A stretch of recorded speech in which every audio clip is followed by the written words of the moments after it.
ఏ ఏ రాశులకి మంచి, ఏ ఏ రాశులకి మిశ్రమ ఫలితాలు, ఏ ఏ రాశులకి చెడ్డ ఫలితాలు? ముందుగా మేషరాశి వాళ్ళకి గమనించుకున్నట్లయితే ఉద్యోగ భంగానికి అవకాశం ఉంది. అంటే సస్పెన్షనా, ట్రాన్స్ఫరా, ఊస్టింగా, ఏదైనా కావచ్చు. కొంతమంది ఇప్పుడు ఎందుకంటే రాశి మొత్తాన్ని మాట్లాడుతున్నప్పుడు మనకి కొంతమంది విషయంలో ట్రాన్స్ఫర్ లాంటిది కావచ్చు, కొంతమంది విషయంలో సస్పెన్షన్ లాంటిది కావచ్చు, లేదంటే కొంతమందికి వచ్చేసి కొత్త ఉద్యోగం, ఈ ఉద్యోగం మాని కొత్త ఉద్యోగంలోకి వెళ్ళవచ్చు. అందువల్ల ఉద్యోగ భంగానికి అవకాశం ఎక్కువగా వచ్చేసి మేషరాశి వాళ్ళకి ఉన్నది. వృషభ రాశి వాళ్ళకి ఈ గ్రహణం అత్యంత లాభాన్ని కలిగిస్తుంది. మంచి అనుకూలమైన ఫలితాలు ఉన్నాయి. ముఖ్యంగా వచ్చేసి ఆర్థిక విషయాల్లోనూ, అలానే వాళ్ళ స్థిరాస్తిపరమైనటువంటి అభివృద్ధి గ్రహణం తర్వాత రాబోయే 6 నెలల్లో పొందగలుగుతారని చెప్పచ్చు. ముఖ్యంగా మిథున రాశి వాళ్ళకు కూడా ఈ గ్రహణం మంచి అనుకూలమైన ఫలితాలు ఇస్తుంది. అందరి నుంచి సహకారం వస్తుంది. నలుగురిలోనూ గుర్తింపు పొందగలుగుతారు మిథున రాశి వాళ్ళు. తర్వాత ఈ మిథున రాశి వారికి ప్రత్యేకమైనటువంటి గురుగ్రహ పీడ నుంచి విముక్తి కానివ్వండి, గురుగ్రహ పీడ నుంచి కొంత వరకు సడలింపు ఉండేటువంటి అవకాశం ఉంది. తర్వాత కర్కాటక రాశి వాళ్ళకి ఈ గ్రహణం తీవ్రమైన నష్టాన్ని కలిగిస్తుంది. కొన్ని చోట్ల ప్రాణహాని కూడా చెప్పచ్చు. కర్కాటక రాశికి సంబంధించిన వ్యక్తులకు ఆరోగ్య భంగాలకు అవకాశాలు ఉన్నాయి. అలానే తీవ్రమైన అనారోగ్యం కానివ్వండి, సర్జరీలు కానివ్వండి జరగడానికి అవకాశం కర్కాటక రాశి వాళ్ళ విషయంలో ఉంది. సింహరాశి వాళ్ళకి సర్వం నష్టం అని చెప్పి, ఎందుకంటే ఆ రాశిలోనే గ్రహణం ఏర్పడుతుంది కాబట్టి ఘాతం అంటాం సింహరాశి వారికి. కాబట్టి అన్ని రకాల కంటే అందరికంటే ఎక్కువ జాగ్రత్త తీసుకోవాల్సిన సింహరాశి వాళ్ళు. కాబట్టి మృత్యుంజయపూర్వకమైనటువంటి శాంతిని, అదేవిధంగా వచ్చేసి ముఖ్యంగా గ్రహణాలు వచ్చినప్పుడు ఆరోగ్య విషయంలో చాలా జాగ్రత్తలు అవసరం. వాళ్లకు శని వల్ల అష్టమ శని గోచార దోషం ఉంది. దాంతోపాటు కేతువు లగ్నంలో ఉన్నప్పుడు స్వతహాగా వచ్చేసి రాశిలో కేతు సంచారం జరుగుతున్నప్పుడు అనేక రకాలైనటువంటి ఆలస్యాలు, ఇబ్బందులు ఉంటాయి. అలాంటి వాటి వల్ల సింహరాశి వాళ్ళు ఎక్కువగా బాధపడేటువంటి అవకాశం. నందిపట్ల గారు మీరు కూడా చెప్పండి రాశుల ఫలితాలు. కన్యా రాశి వారికి సంబంధించి చూసుకున్నట్లయితే ద్వాదశ భావంలో ఏర్పడుతుంది కాబట్టి కాస్త అనేక రకాలుగా ఖర్చులు కానీ, సమయానికి నిద్ర పట్టకపోవడం, కన్యా రాశి తదనంతరం ఈ రకంగా ఇబ్బందులు, మానసికమైనటువంటి ఆందోళనలు ఎక్కువగా ఉండడం అనేటువంటిది జరుగుతుంది. అనవసరమైనటువంటి ప్రయాణాలు చేసే అవకాశం ఉంటుంది. ఇక తులారాశి వారికి యోగ కాలం, ఎందుకంటే లాభస్థానంలోనే గ్రహణం ఏర్పడుతున్నటువంటి కారణం చేత అన్ని విధాలుగా ఏ ప్రయత్నం చేసినా అందులో సంతోషాన్ని, అనుకున్న ఫలితాన్ని పొందగలుగుతారు. వృశ్చిక రాశి వారికి అద్భుతంగా పేరు ప్రతిష్టలు బాగా పెరుగుతాయి. చేసేటువంటి వృత్తి వ్యాపారాల్లో ఆశించిన మేర కంటే కూడా ఎక్కువగా ఫలితాలు పొందేటువంటి అవకాశం ఉంటుంది. అన్ని విధాలుగా ముఖ్యంగా ఎదుటివారి యొక్క సహాయ సహకారాలు పొందే అవకాశం ఉంటుంది. ఇక ధనుస్సు రాశి వారికి న్యాయపరమైనటువంటి సమస్యలు కానీ ఎదుర్కొనే అవకాశం ఎక్కువగా ఉంటుంది. ఆస్తి తగాదాలు కానీ, లేదా ఇతరత్రా సంబంధించినటువంటి ఇతరులతో వాగ్వివాదాలు ఎక్కువగా జరగడం కానీ, తండ్రి గారి ఆరోగ్యాన్ని కాస్త దృష్టిలో పెట్టుకోవాలి. మకర రాశి వారికి వారి ఆరోగ్యం పట్ల శ్రద్ధ వహించాలి.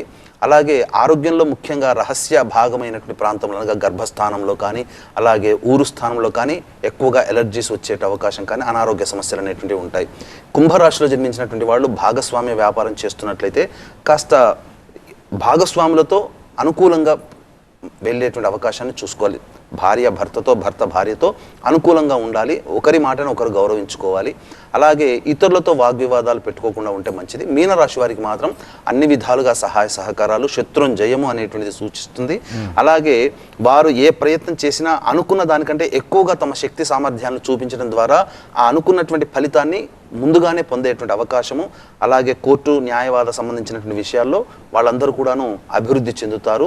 అలాగే నూతన ఉద్యోగ ప్రాప్తి, ఉద్యోగంలో ప్రమోషన్స్, మీరు అన్నట్టుగా అనుకున్న చోటికి బదిలీ అవ్వడం కానీ, ప్రమోషన్స్ కానీ, లేకపోతే కోరుకున్న ఉద్యోగంలో స్థిరపడడం కానీ, అన్ని విధాలుగా ఒక శుభమైనటువంటి వార్త. చేసే వృత్తి ఉద్యోగ వ్యాపారాల్లో వాళ్ళు ఫలితాలు పొందుతారని చెప్పవచ్చు. ఓకే, రజితాశ్రీ గారు, కృష్ణ సుధీర్ అంటున్నారు అత్యంత డేంజరస్ ఏంటంటే ఇప్పుడు సింహరాశి అని చెప్పేసి.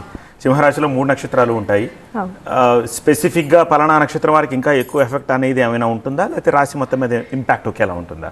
రాశి మొత్తం మీద ఇంపాక్ట్ ఒకే రకంగా ఉంటుంది. కాకపోతే పుబ్బా నక్షత్రంలో ఈ గ్రహణం జరుగుతుంది కాబట్టి శుక్రునికి సంబంధించిన నక్షత్రాలు 3 ఉండాలి. ముఖ్యంగా పుబ్బా నక్షత్రం వాళ్ళు ఇంకాస్త ఎక్కువ జాగ్రత్తగా ఉండాలి.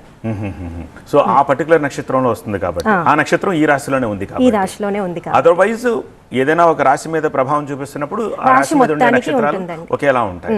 ఓకే, వెల్, సో ఒక్క సింహరాశి వాళ్ళు మాత్రం జాగ్రత్తగా ఉండాలి అంటున్నారు. జాగ్రత్త అంటే ఏంటి? ఆబ్వియస్గా పరిహారాలే మాట్లాడుకుంటాం కాబట్టి ఇప్పుడు సింహరాశి వాళ్ళకి ఏం పరిహారాలు చేయాలి? ముఖ్యంగా ఇది చంద్రగ్రహణం అని చెప్పుకుంటున్నామండి. చంద్రుడు అంటే మనస్కారకుడు, కేతువుతో కలుస్తున్నాడు కాబట్టి మన బుద్ధి వల్లే మనం నాశనం అయ్యడం, అంటే మన బుద్ధి మనల్ని ఏదో రాంగ్ డెసిషన్స్ తీసుకొని దానివల్ల ఎక్కువగా ఇబ్బంది పడతాము. ఏదైనా నిర్ణయాలు తీసుకోవడం అనేది ఎవరినైనా సంప్రదించి తీసుకోవడం, ముఖ్యమైన నిర్ణయాలు తీసుకోకపోవడము, అలాంటివి చేయడం ఫస్ట్ పరిహారం.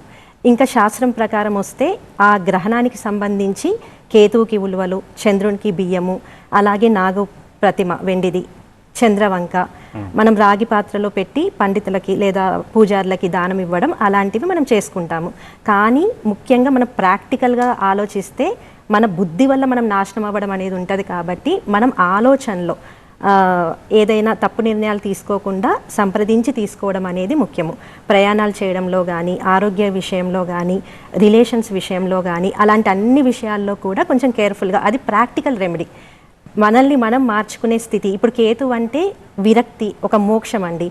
చంద్రుడు నీ మనసు బాగా ఆలోచించట్లేదు, నువ్వు అది కట్ చేయి, ఇంకో స్థితికి నువ్వు వెళ్ళు అని చెప్తున్నారు. దాన్ని మనం కొంచెం పాజిటివ్గా తీసుకెళ్లడం అనేది ప్రాక్టికల్ రెమెడీ. అది చేసుకుంటే అందరికీ బాగుంటుంది. ఓకే, కృష్ణసుధి గారు ఈ మధ్య పరిహారాలు ఏవేవో చెప్పేస్తున్నారు, చాలా చిత్రమైన పరిహారాలు చెప్తున్నారు. ఏం చెప్తున్నారండి? మీకే తెలియాలి, బిర్యానీ పంచండి అని కూడా చెప్తున్నారు. ఏమిటి ఈ పరిహారాలు కొత్తగా అసలు శాస్త్రాల్లో పరిహారాలు ఏమని చెప్పాయి? వెయ్యి విధాలు అని చెప్పేసి నమ్మేవాళ్ళు వాళ్ళ ఇష్టం వచ్చింది. మీ ఒక్కొక్కళ్ళు మేము చెప్పడం కాదు, మాకు కొంతమంది చెప్తున్నారు. ఇప్పుడు దీపం పెట్టమంటాం, ఇప్పుడు దాంట్లో కందలో పెట్టండి, ఆలుగడ్డలో పెట్టండి, ఇలాంటి రకరకాలైన దీపాలు పెట్టించేసేసి దానివల్ల అసలు దానికంటే వక్రించేటువంటి పరిహారాలు ఎక్కువైనాయి. ఇక్కడ చంద్రుడు మనక్కారకుడు, చంద్రుడికి ద్రవ్యాలు బియ్యం, అలానే చంద్రుడి ద్రవ్యం పాలు, చంద్రుడికి సంబంధించిన తెల్లని వస్త్రాలు, లాంటివి తెల్లని పూలు, వీటికి సంబంధించిన పరిహారం శాస్త్రంలో చెప్పింది. అలానే కేతుకు సంబంధించింది వచ్చేసి ఉలవలు, అలానే కేతుకు సంబంధించినటువంటిది వచ్చేసేసి చిత్రవర్ణం, అంటే 4-5 రంగులు కానీ ఒకే పూలో 3-4 రంగులు కలిసి వస్తాయి. ఇలాంటివన్నీ కూడా కేతుకు సంబంధించినవి. అలానే వచ్చేసి కేతుకు సంబంధించినట్టు వస్త్రం. ఇవి ఏదైనా సరేనండి, దానం కానీ పరిహారం కానీ ఒకటి చేశామంటే దేవతా ప్రీతి కలగాలి, లేదంటే ఏదైనా వ్యక్తి ప్రీతి పొందాలి, అతనికి సంతృప్తి కలగాలి, లేదంటే అతనికి ఏదైనా ఉపయుక్తం అవ్వాలి.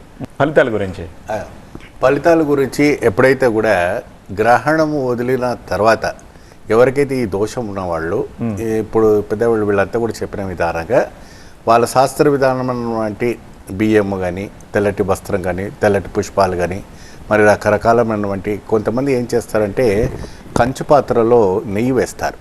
ఆ కంచు పాత్రలో నెయ్యి వేసి వెండి ప్రతిమ ఏదైతే పడిగా ఉంటుందో ఆ పడిగ వేసేసి దానం ఇవ్వటం కూడా చేస్తారు.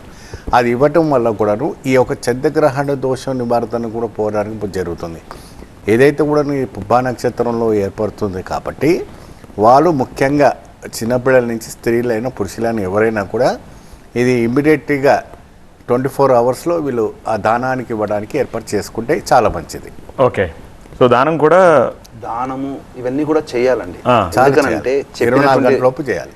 రాశుల్లో మేష, వృషభ, కర్కాటక, సింహ, కన్య, ధనుస్సు, మకర, కుంభ రాశుల వారికి కొంత ఇబ్బందికర పరిస్థితులు, అలాగే మీనము, తుల, వృశ్చిక, మిథున రాశిలో జన్మించినటువంటి వారికి యోగకాలం. అంటే ఇక్కడ అనేక ప్రసార మాధ్యమాల్లో పలువురు చిరువలుగా మాట్లాడుతున్నారు. అంటే రాజయోగాలు వస్తాయి, కుబేరులు అవుతారు, అత్యంత ధనవంతులు అవుతారని, బాగోలేని వాళ్ళకి మృత్యుగండం అని, ఇక భిక్షాధికారి అవుతారు, మీ జీవితం అడుగంటిపోతుందని ఇట్లా చెప్పారు. కానీ వీక్షించేటువంటి ప్రేక్షకులకి దయచేసి విజ్ఞప్తి, ఇటువంటి వదంతులని గొప్పగా చెప్పినది చెడుగా చెప్పింది నమ్మకండి. వ్యక్తిగతమైన జాతకాలలో కొద్ది మాత్రమే ప్రభావం. ఎలా అంటే మంచిగా చెప్పినటువంటి రాశులు ఉన్నాయనుకోండి, దైనందిన జీవితంలో 100 రూపాయల లాభం వస్తుందంటే ఆ వ్యక్తికి గ్రహణ ప్రభావంలో కొన్ని రోజుల పాటు 130-150 రూపాయల లాభం, అంతే తప్ప కోట్లు వచ్చి పడవు.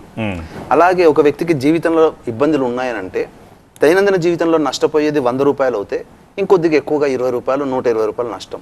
కానీ దీనికి కూడా శాస్త్రంలో ఏం చెప్పబడి ఉందనంటే గ్రహణం సాయంకాల ప్రభావం ఉంటుంది, ఆ తదనంతరం దేవాలయాలన్నీ మళ్ళీ తెరుచుకుంటారు, మళ్ళీ వాటికి శుద్ధి జరుగుతుంది. కాబట్టి మన కోసం అక్కడ పురోహితులు కానీ, బ్రాహ్మణులు కానీ, అర్చక స్వాములు కానీ మన కోసం ఉండరు.